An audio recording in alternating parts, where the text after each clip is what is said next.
இஸ்லாமி ஹிந்த் மகளிர் அணியின் சார்பில் மதுபோதை, ஆபாசம், தவறான உறவுகள் என பெருகும் தீமைகளுக்கு எதிராக இந்தியா முழுவதும் வருகின்ற செப்டம்பர் 1ஆம் தேதி முதல் 30ஆம் தேதி வரை ஒழுக்கமே சுதந்திரம் என்னும் மைய கருத்தில் பரப்புரை மேற்கொள்ள உள்ளனர்.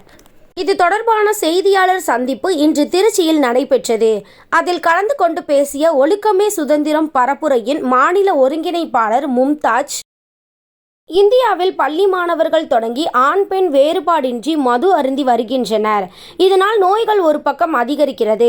அதேபோல விபத்து, கொலை, கொள்ளை, பாலியல் வன்புணர்வு என அனைத்து தீமைகளுக்கும் இந்த மது போதை அடித்தளமாக உள்ளது. ஆகஸ்ட் 11ஆம் தேதியை போதைக்கு எதிரான நாளாக தமிழக முதலமைச்சர் முன்னெடுத்ததை நாங்கள் வரவேற்கிறோம். அதே சமயத்தில் மதுவை தடை செய்யாமல் போதையில்லா பாதை சாத்தியம் இல்லை என்பதை தமிழக அரசு உணர்ந்து பூரண மதுவிலக்கை கொண்டு வர வேண்டும். இந்த காலகட்டத்தில் ஒழுக்கம் என்பதற்குள் அனைத்தும் அடங்கிவிடும் என்பதால் ஒழுக்கமே சுதந்திரம் என்ற பரப்புரையை நாங்கள் இந்தியா முழுவதும் மேற்கொள்ள உள்ளோம் என தெரிவித்தார். ஒழுக்கமே சுதந்திரம் என்று ஜமாத்தே இஸ்லாமி ஹிந்த் மகளிர் அணி சார்பாக அகில இந்திய அளவில் நாடு தழுவிய பரப்புரை நம்ம என்ன செய்கிறோம், செப்டம்பர் 1 முதல் 30 வரை நம்ம மேற்கொள்வதற்காக இருக்கின்றோம். மது, போதை, ஆபாசம், தவறான உறவுகள் என இந்த பெரும் தீமைகளுக்கு எதிராக நம்ம என்ன செய்கிறோம், ஜமாத்தே இஸ்லாமி ஹிந்த் மகளிர் அணி இந்த பரப்புரையை முன்னெடுப்பதற்காக நம்ம முயற்சிகள் மேற்கொண்டிருக்கின்றது. மது போதை என்பது இன்னைக்கு பெருகி கொண்டே போவதை நம்ம பார்க்குறோம். குடி நோயாளிகளினுடைய நாடாக இன்னைக்கு இந்தியா மாறி வருகிறது. பள்ளி மாணவர்கள் தொடங்கி ஆண் பெண் என வேறுபாடின்றி மது அருந்தக்கூடிய அந்த நிகழ்ச்சிகளை நாம் பார்த்து கொண்டிருக்கின்றோம். இதனால் தீமைகள் பெருகிவிட்டன, நோய்கள் அதிகரித்து கொண்டே போகின்றது. விபத்து, கொலை, கொள்ளை, பாலியல் வன்புணர்வு என அனைத்து தீமைகளுக்கும் தாயாக இந்த மது என்பது இருந்து கொண்டிருக்கின்றது. மதுவை ஒழிக்க வேண்டிய அரசாங்கமே டாஸ்மாக் கடைகளை நடத்துவது வேதனை அளிக்கக்கூடிய ஒரு விஷயமாக இருக்கின்றது. போதை நாட்டையே நாசப்படுத்திவிடும் என்பதால் போதை பொருட்கள் இல்லாத தமிழ்நாடு என்ற திட்டத்தை முதலமைச்சர் மு.க. ஸ்டாலின் அவர்கள் முன்னெடுத்துள்ளதை நாங்கள் வரவேற்கின்றோம். ஆகஸ்ட் 11ஆம் நாள் போதைக்கு எதிரான நாளாக அறிவித்து மாணவர்கள், பள்ளி, கல்லூரிகளில் விழிப்புணர்வை தமிழ்நாடு அரசு ஏற்படுத்தி வருவது பாராட்டுக்குரிய முயற்சிதான். அதே வேளையில் மதுவை தடை செய்யாமல் போதையில்லா பாதை சாத்தியமில்லை என்பதை உணர்ந்து தமிழ்நாடு அரசு பூரண மதுவிலக்கை கொண்டு வர வேண்டும் என்று இந்த நேரத்தில் நாங்கள் வேண்டுகோள் வைக்கின்றோம். இன்று பெண்கள் வாழ தகுதியற்ற நாடாக இந்தியா மாறி வருகிறது. இந்தியாவினுடைய பெண்கள், இந்தியாவினுடைய மகள்கள் தொடர்ந்து சீரழிக்கப்படுகிறார்கள்.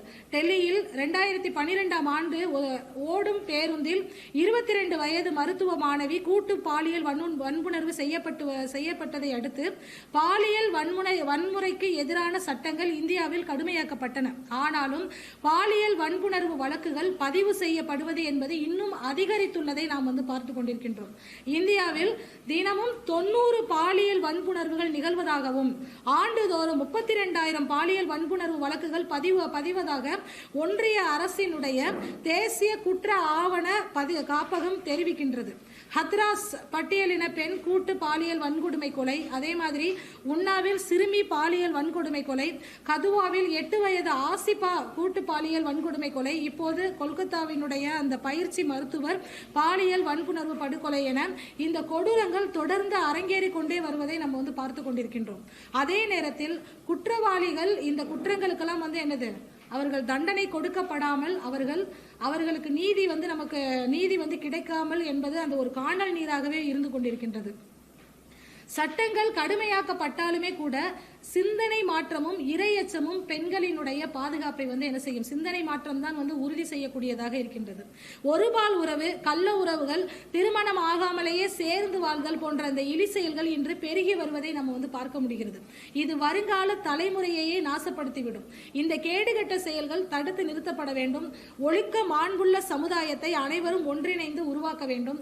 மது, போதை, ஆபாசம், ஒழுக்க கேடுகளுக்கு எதிராக ஜமாத்தே இஸ்லாமி ஹிந்த் மகளிர் அணி முன்னெடுத்திருக்கக்கூடிய இந்த பரப்புரையை முன்னிட்டு பல நிகழ்ச்சிகளை செய்வதற்காக நாம் திட்டமிட்டு இருக்கின்றோம்.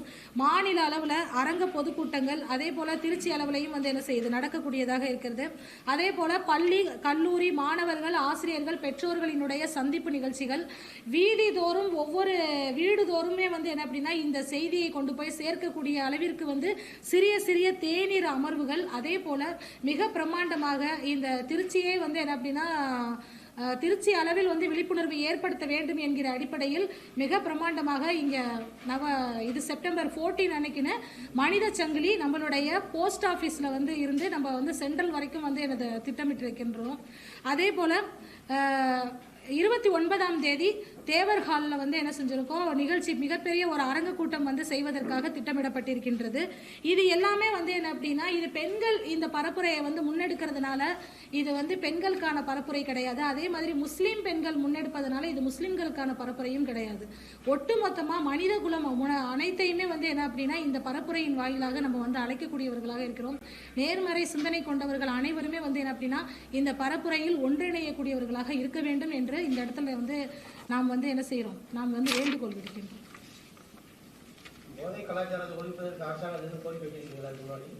இதுக்கு முன்னாடி நிறைய முறை வந்து வச்சிருக்கோம். ஏன்னா இதுக்கு முன்னாடி மதுக்கு எதிரான பிரச்சாரம் பரப்புரை வந்து தனியாகவே வந்து நாங்கள் வந்து ஜமாத்தே இஸ்லாமிய இந்த சார்பாக மேற்கொண்டிருக்கின்றோம். போராட்டங்கள் தான், அந்த பரப்புரையின் வாயிலாக போராட்டங்களே நம்ம வந்து செஞ்சோம்.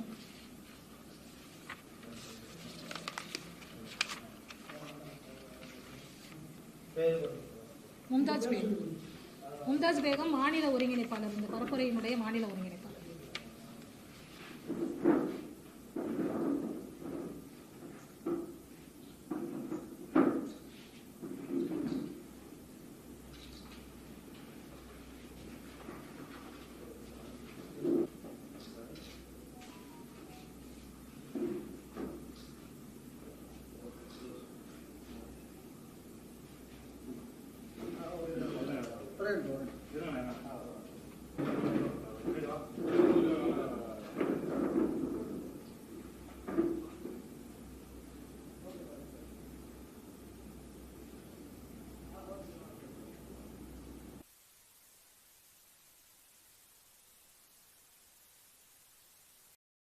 இந்த செய்தியாளர் சந்திப்பில் ஜமாத்தே இஸ்லாமி ஹிந்த் மகளிர் அணியின் திருச்சி ஒருங்கிணைப்பாளர் ஃபைரோஸ் மற்றும் பரக்கத் நிஷா, மாநில செயலாளர் சிக்கந்தர், மக்கள் தொடர்பு செயலாளர் நவாஸ் கான் உள்ளிட்ட நிர்வாகிகள் பங்கேற்றனர்.